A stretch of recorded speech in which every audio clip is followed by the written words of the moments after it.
How about word fear? Fear. Oh, I love this acronym. False evidence appearing real. So that's everything we've been saying. Look, I always say it's a simple program. We could shuffle this whole deck here. We could look at one line in our readings here, and we'll hear a reading later from Eve's, our spiritual reader here. And you know what I realized, and you know what happened? I would get, like I always talk about the shelves full of books, self-help, even all kinds of religious and philosophy books. You know what I found out? This is the truth. I found out they all said the same thing. All said the same thing. You read one and you read another on the religious spiritual books. The self-help books never help, though. Those books talking about I'm going to resolve it, I could never resolve. My crazy thinking is the one got me to be depressed, anxious, drug addict, food addict, crazy what people like me or not. That was me and my thinking.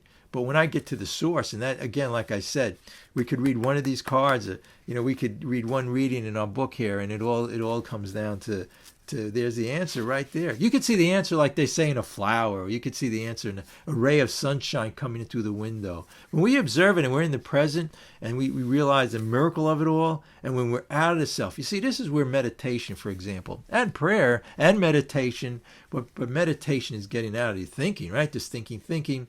And prayer is so powerful. It's the grace of a higher consciousness comes in and floods us with that light.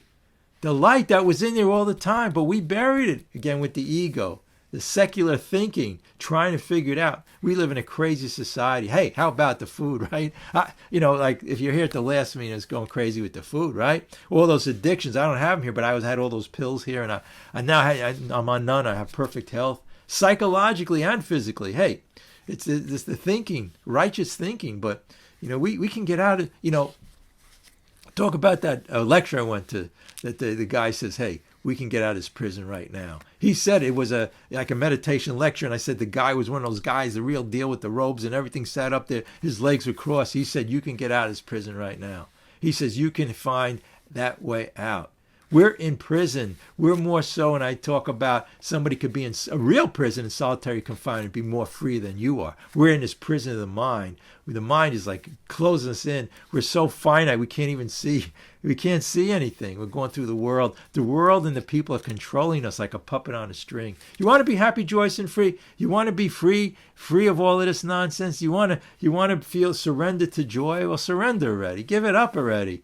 To realize where the problem is. The problem is here. It's the self. It's me. It's Bob. It's my problem. And no matter what other people do, we can only get upset if we accept it. And people say, hey, look what this person did. And I always walked around and say, hey, look what this person did. Look what my parents did. Look what they did. It was a thinking that had to change. Change me, bless them. You ever hear that one? Here's another one. I don't have it written down, but there's another one for you, right? Change me, bless them. When you surrender, the world surrenders to you. And here's another one. There is nothing anybody can teach you that you don't already know. We have all this knowledge. It's all the blissful and joy is in the source in here. It's here. God created us with all of that to be perfect. We could bring that in. And when we're not perfect and when we get back to the self, when we're not in fit spiritual condition, we have a way out. We can go back to our understanding in our program here, right? And understand all of these things, and that it's not about everything, the material thing.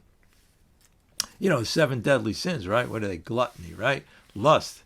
Okay, all of these things. Greed, envy. That's related. Hey, fear is, fear of losing something you already have, or fear of not getting something in the future. Look at the craziness of all of that. We think, we go around, and this is the way the problem is. We're the victim. Pour me another drink. We think everybody else is crazy. We think our parents, our siblings, everybody else is the crazy one. But no, we're crazier because we react to them.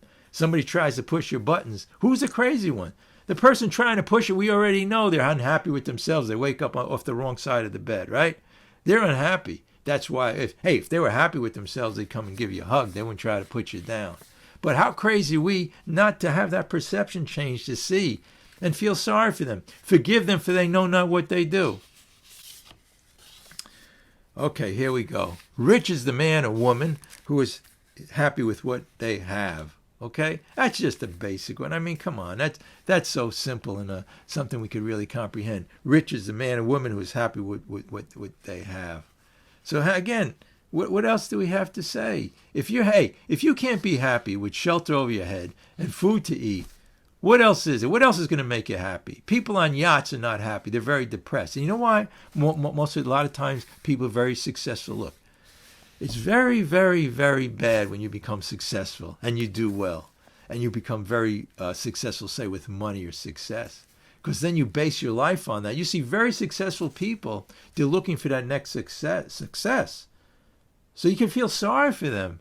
They never had the opportunity like we did to hit bottom, to be poor, spiritually bankrupt when we came in here. When we were in drugs, alcohol, and the food addiction.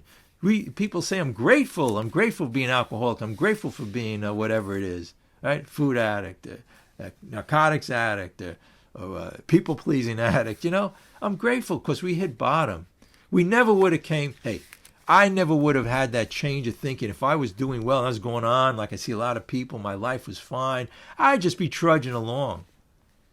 Hey, now it's a different story because I see the light, right? That was a thing we talk about. The mission of this whole meeting here is about seeing the light, letting the light switch come on, we always talk about. During the day, we could turn that light switch on. When we're in the darkness of the self, the ego, depression, anger, we have that light switch, and things I was reading here about reality and stuff, it's not true. The ego is false. It's not telling you the truth. We're coming from, it's from what people told you. It's, with the food, it's what the advertisers on the TV, the internet, it told you what you should be eating. But you're a slave to that because you took it upon yourself in life.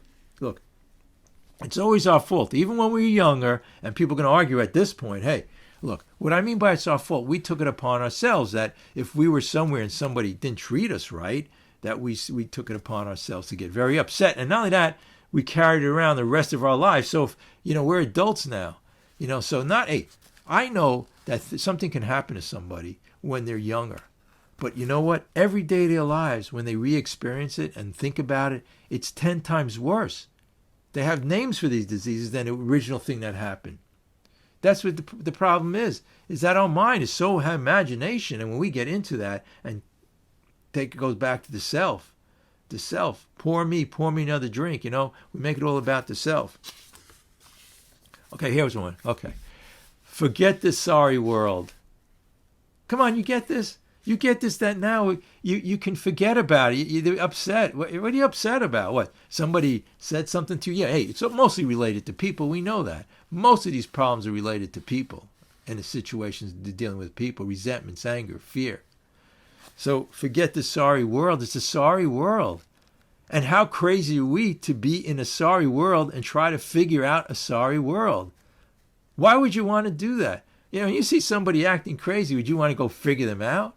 Hey, you know what it is like this? Look, if somebody, you visited, say, someplace, a hospital, and they had people there who were, quote, say, like they were in there for emotional problems, and then somebody walked down the hall and started yelling at you, you'd have a little compassion, understand, you wouldn't get upset. But no, with everything around us and the people near us, when they start acting crazy, we get crazier. We get crazy with their craziness. And also, we don't see ourselves. There's a lot of times reacting to our craziness. So if you forget the sorry world and forget your ego, forget the self, and get into the joy and happiness and feel it, pray and meditate, and get closer to our consciousness and our source, things will change. We don't have to do, that's the other thing too. We go around trying to do things. We don't have to do it anymore. There's nothing we have to do. The more we try to do it, the worse it gets. The more we try to change things,